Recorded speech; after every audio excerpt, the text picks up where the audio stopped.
Selamat pagi pemirsa, pagi ini Info Dunia akan menyajikan berbagai informasi dari mancanegara. Bersama saya Dewi Manik, simaklah informasi berikut ini untuk Anda.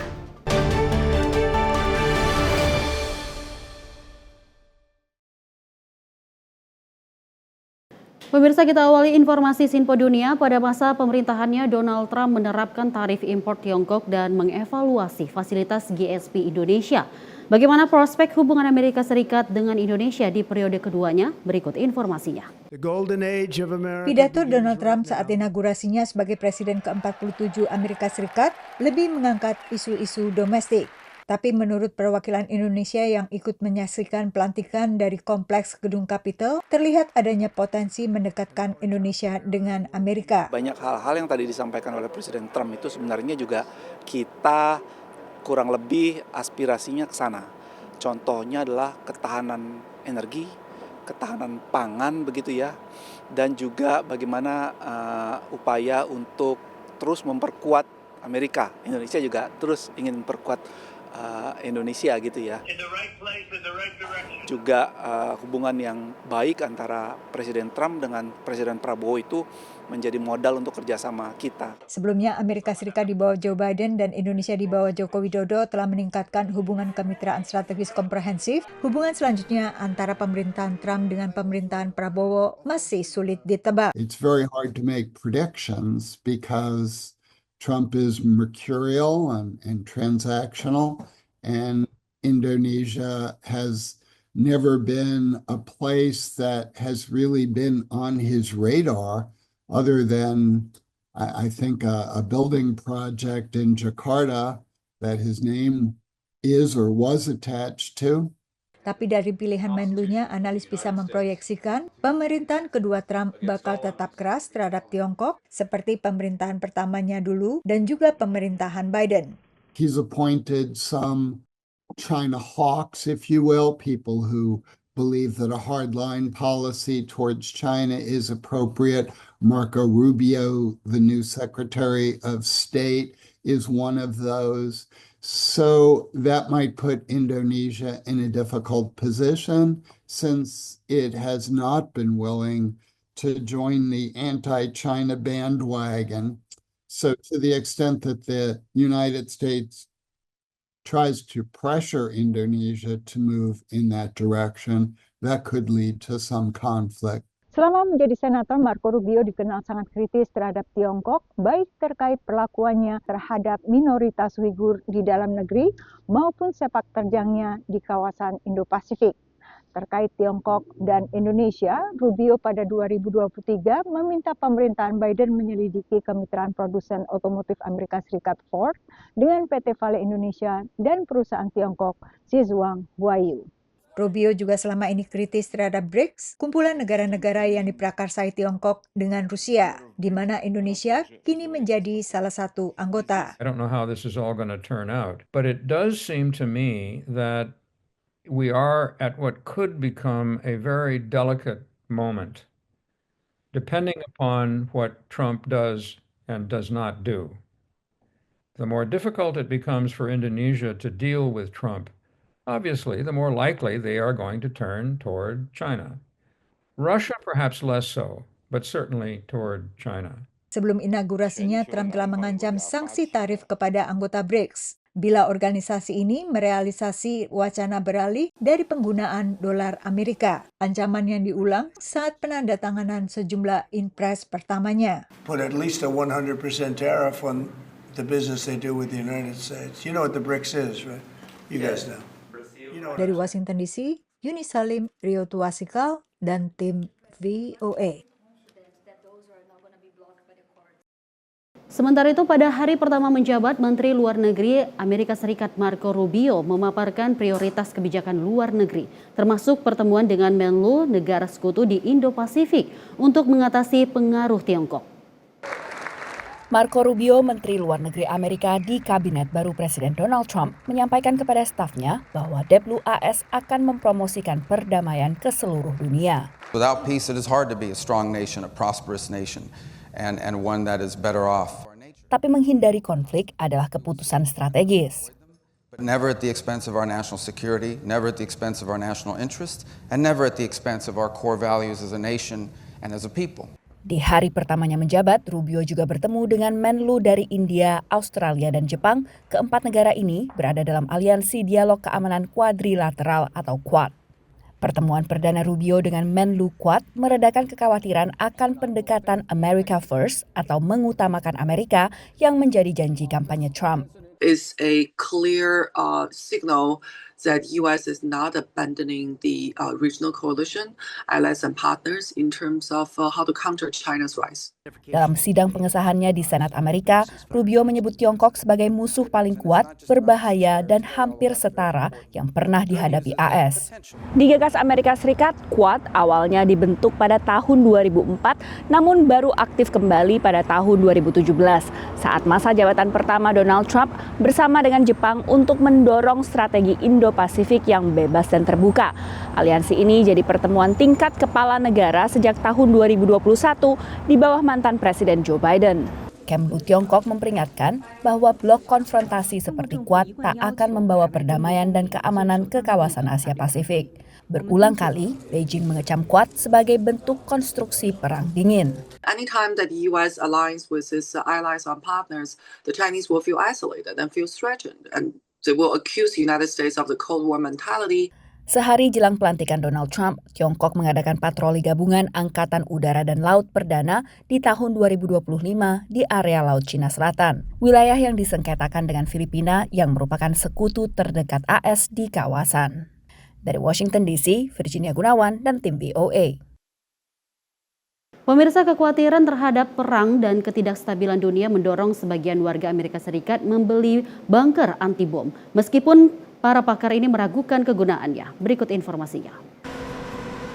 Tak jauh dari kota Dallas, negara bagian Texas, pekerja sebuah pabrik disibukkan dengan pembuatan sebuah produk unik. This is the largest bomb shelter factory in the world.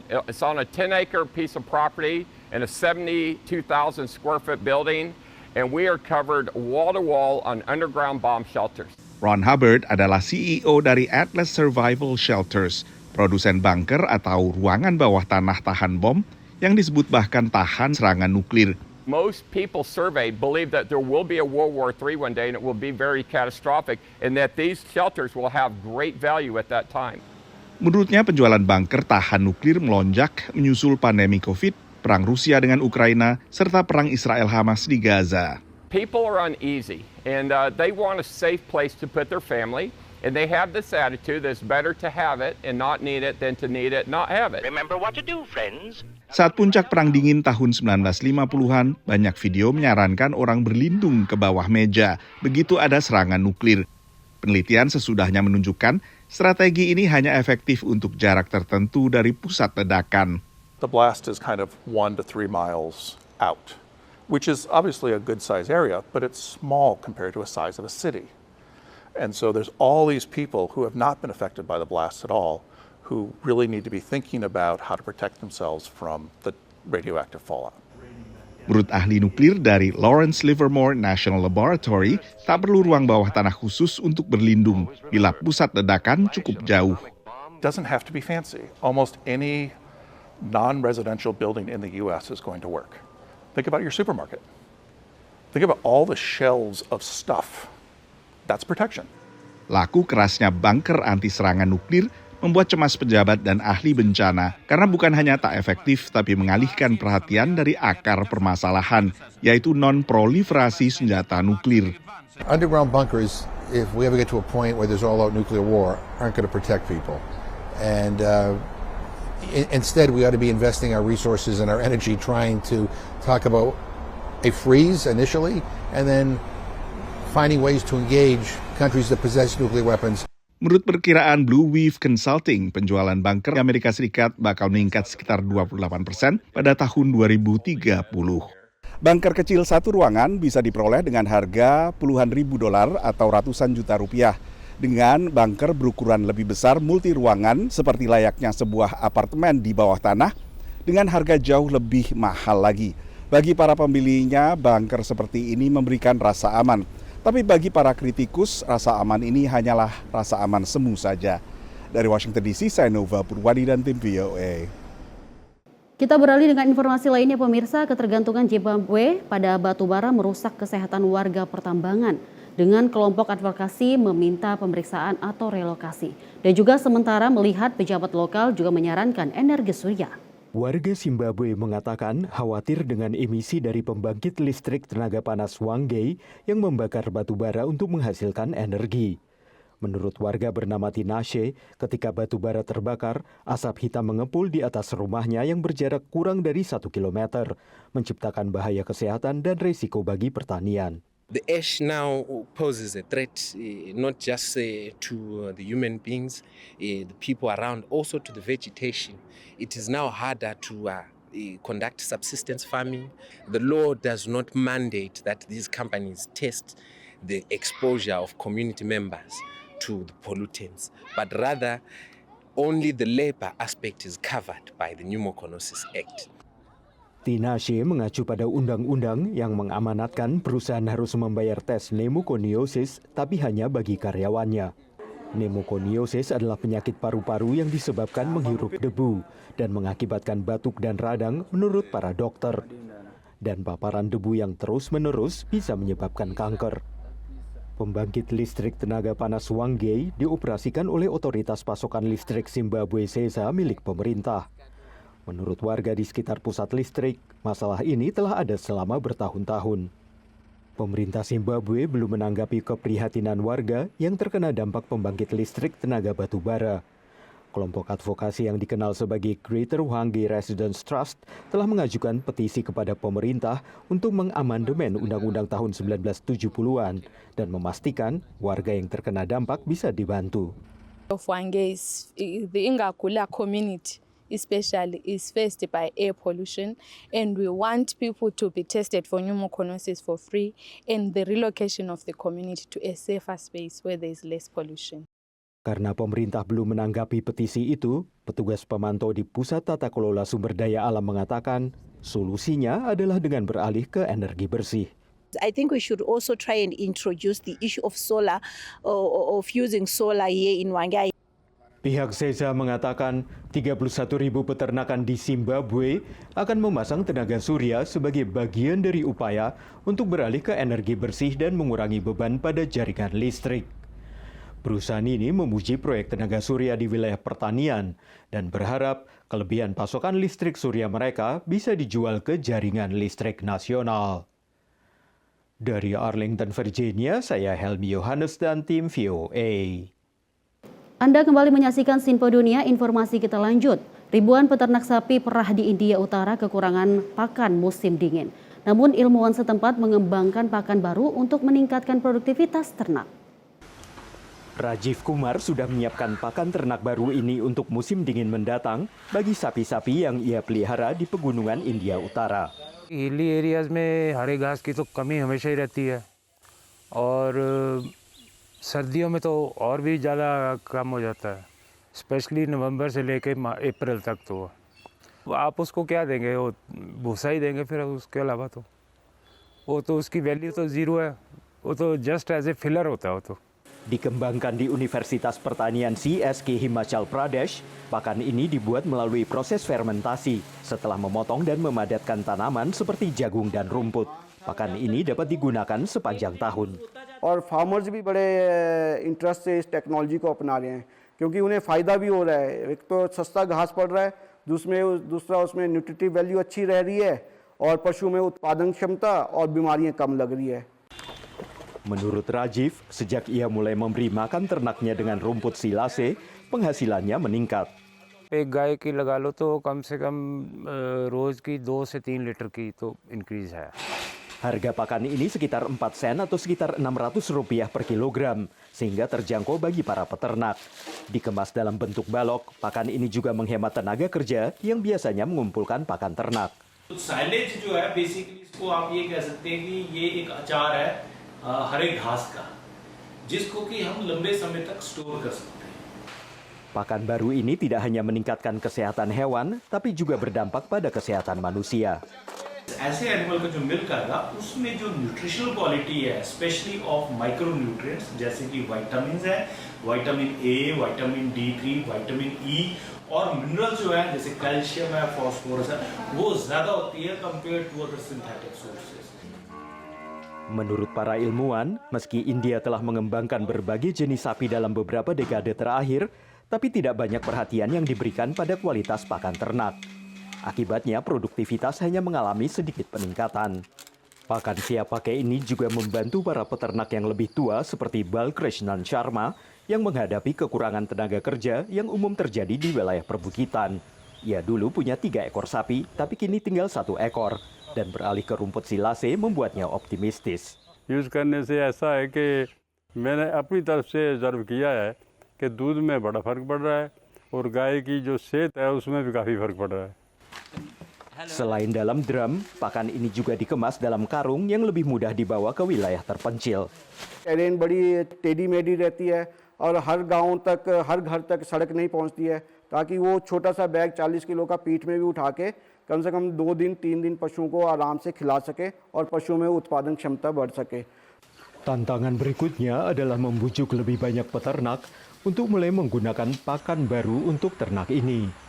Harapannya dengan melihat para peternak seperti Kumar dan Sharma melakukannya, lebih banyak peternak lainnya akan termotivasi untuk ikut beralih. Dari Arlington, Virginia, saya Helmi Yohanes dan tim VOA. Kita lanjut informasi, ratusan ribu tunawisma di Amerika Serikat kesulitan setelah Mahkamah Agung mempermudah larangan tinggal di ruang publik. Sementara pejabat California berusaha mengatasi masalah ini. Para pejabat di Los Angeles County membersihkan tenda-tenda para tunawisma setelah Mahkamah Agung Amerika Juni lalu membolehkan otoritas wilayah melarang warga tidur atau tinggal di ruang publik meski mereka tidak punya tempat tinggal lain. Menurut data, sekitar 650 ribu tunawisma berada di jalanan Amerika pada malam hari. Sheridan adalah salah satu di antara mereka. Basically what happens is they have a war against the homeless, okay? Sheridan pindah ke California dari Wyoming, tapi mengatakan mimpinya tidak terwujud. Ia tidak punya rumah tapi tidak mau tinggal di tempat penampungan. Jadi ia sudah hidup di jalanan selama 5 tahun terakhir. The reason I've never gone into a shelter and bridge housing or whatever they call it is because I've got grievances with the city and the county. They know that the people making the offers are not really trying to help. All they're trying to do is help their political career. Setelah keputusan pengadilan tinggi, Gubernur California Gavin Newsom menandatangani instruksi gubernur yang mengizinkan pejabat negara bagian dan lokal membongkar tenda tunawisma. Menurutnya, tujuannya adalah membantu warga yang tidak bisa membantu diri mereka sendiri. This is not about criminalization. What's criminal is neglecting people that are struggling and suffering and dying on our watch. That's criminal. What's criminal is people don't have restrooms. What's criminal is people literally putting their lives at risk every single night. People are found dead, stabbed to death. Agustus lalu, Newsom mensahkan 2 RUU untuk mengatasi masalah ini. Salah satunya mempermudah pemindahan warga yang tidak memiliki tempat tinggal ke tempat penampungan sementara selama lebih dari 30 hari. Yang lainnya mempermudah pembangunan perumahan tambahan yang terjangkau di California. Namun menurut beberapa ahli hukum, kedua aturan ini belumlah cukup.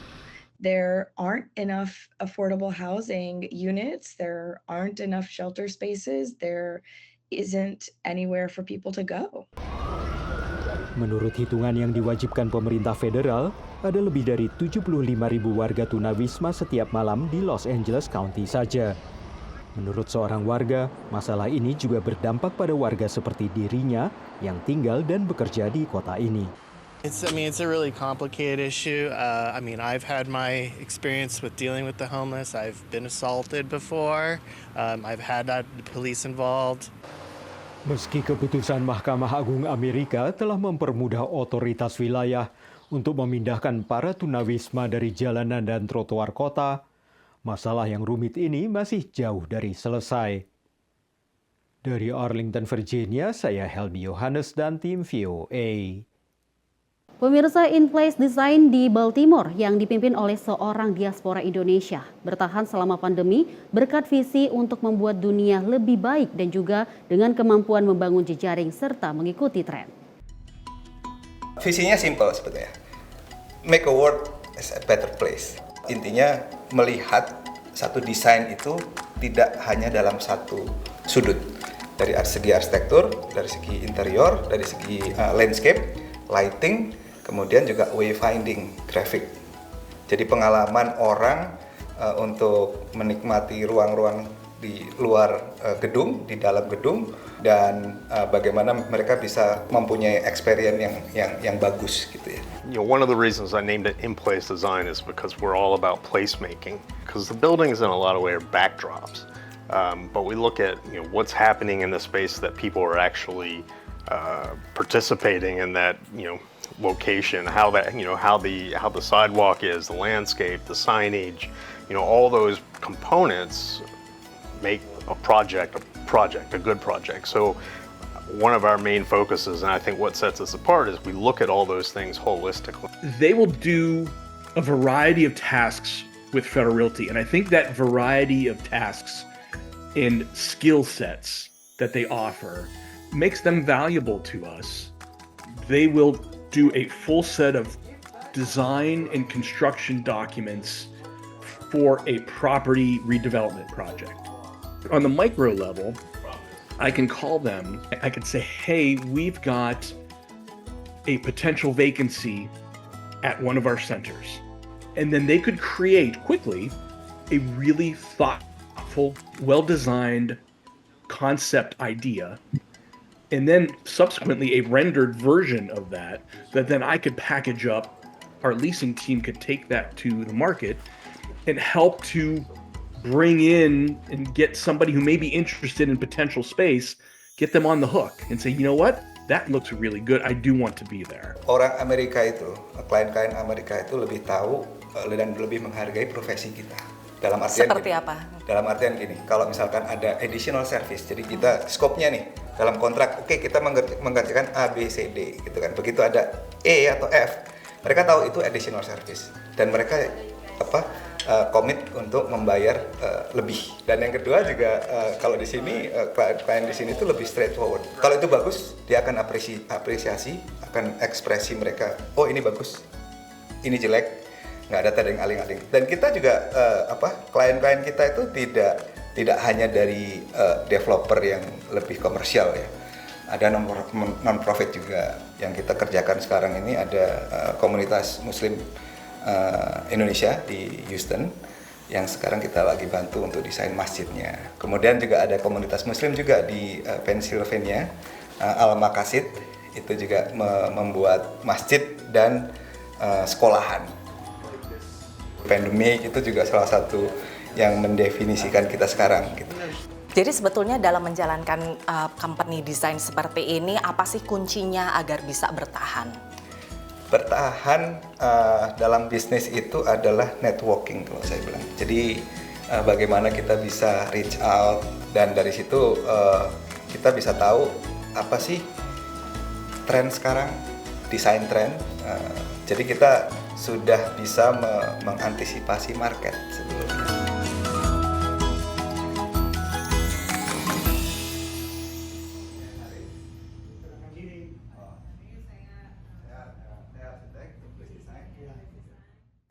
Dan pemirsa, informasi tadi menutup perjumpaan kita dalam Simpo Dunia kali ini. Saya Dewi Manik dan mewakili seluruh kerabat kerja pamit. Terima kasih atas kebersamaan Anda. Sampai jumpa.